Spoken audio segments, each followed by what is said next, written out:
Everyone, तो आज हम ट्रायंगल्स चैप्टर के कुछ क्वेश्चंस कर रहे हैं जो थोड़े ट्रिकी नहीं बोल सकते, लेकिन फर्स्ट टाइम पे किसी के दिमाग में नहीं आएगा। तो इसी का एक क्वेश्चन है जिसमें बोलता है कि angle A D C is equal to angle B A C. तो मतलब ये वाला एंगल और ये नीचे वाला एंगल इक्वल है। हमें प्रूव करना है सी ए का square is equal to C B into C D.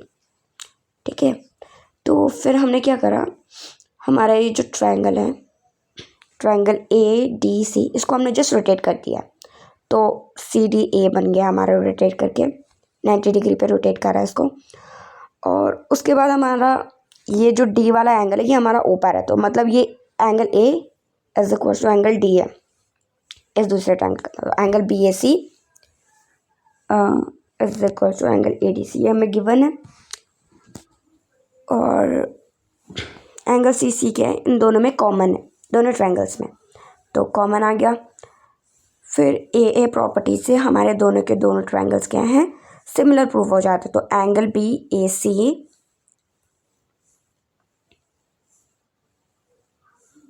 Is similar to triangle A D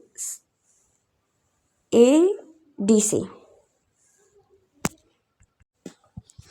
तो ट्रायंगल ए डी सी आ गया हमारा by A property, angle property. उसके बाद हम क्या करते हैं, रेशियोज निकाल सकते हैं ना जब हम प्रूव करते हैं सिमिलर। तो हमारा क्या है कि ए और C upon D C is equals to B C upon A C. C P S T corresponding parts of similar triangles. तो ए सी का square equals to B C into D C, ये हमने क्या करा, cross multiply कर दिया दोनों को, hence proved.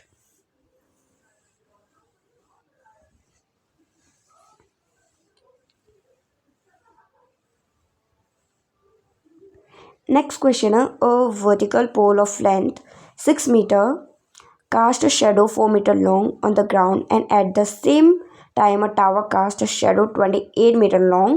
Find the height of the tower. तो हमें हाइट फाइंड करनी है, ठीक है, हाइट नहीं पता। तो हमें पता है कि जैसे सन है ऊपर से और टाइम सेम टाइम की बात कर रहा है, तो हमारा एंगल क्या होगा, सेम होगा। ठीक है, तो उस हिसाब से angle A will be equal to angle M, angle made by the sun, और 90 डिग्री दोनों में क्या होंगे, सेम होंगे। तो angle B will be equal to angle N. तो angle B equal to angle N आ गया हमारा। उसके बाद ट्रायंगल दोनों के दोनों मतलब A D C is similar to triangle M N O by angle property, है ना। इसके बाद हम क्या करेंगे, इसको रेशियोज में लिख देंगे जैसे हम लिखते हैं। तो A B upon M N equals to B C upon N O. अब हमारा क्या होगा, ए बी की वैल्यू हमारी क्या है 6, एम एन तो हमें ढूंढना है, तो x equals to B C की वैल्यू हमारी है 4 और एन ओ की वैल्यू है 28। तो 6 into 28 by 4 equals to x, cross multiply कर दिया हमने, ठीक है। और 4 7 से 28 एंड 7 6 से 42, तो 42 मीटर क्या आ गया हमारा आंसर।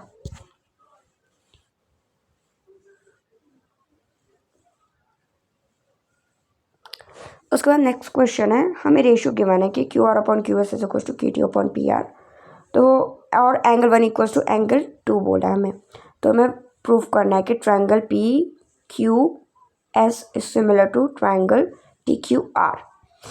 ठीक है, ये दो एंगल्स है जो हमारे सिमिलर है। इस तरह का कुछ फिगर है क्वेश्चन में गिवन। तो हम पहले सिर्फ ये वाला ट्रायंगल देखते हैं, क्यू पी आर, बस इतना सा।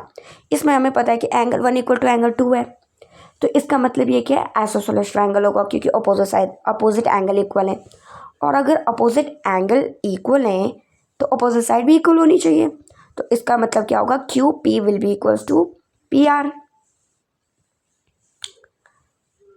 Because angle opposite to equal sides are also, मतलब side opposite to equal angles are also equal.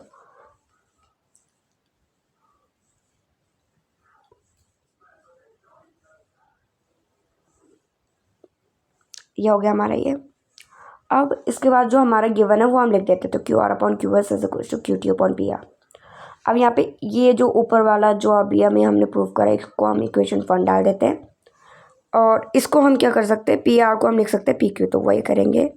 तो Q R upon Q S is equal to Q T और अपॉन पी क्यू।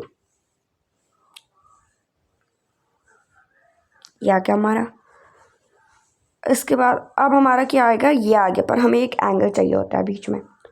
तो इसमें हमारा angle 1 जो है वो दोनों के दोनों ट्रायंगल्स में कॉमन है। अगर फिगर में देखें तो दोनों ट्रायंगल्स में एंगल 1 कॉमन आ रहा है, तो angle 1 equals to angle 1 given और कॉमन।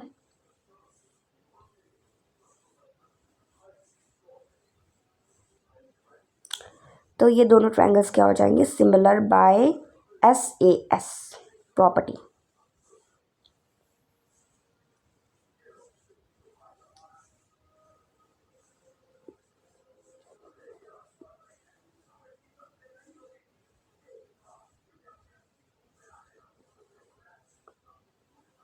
Thank you.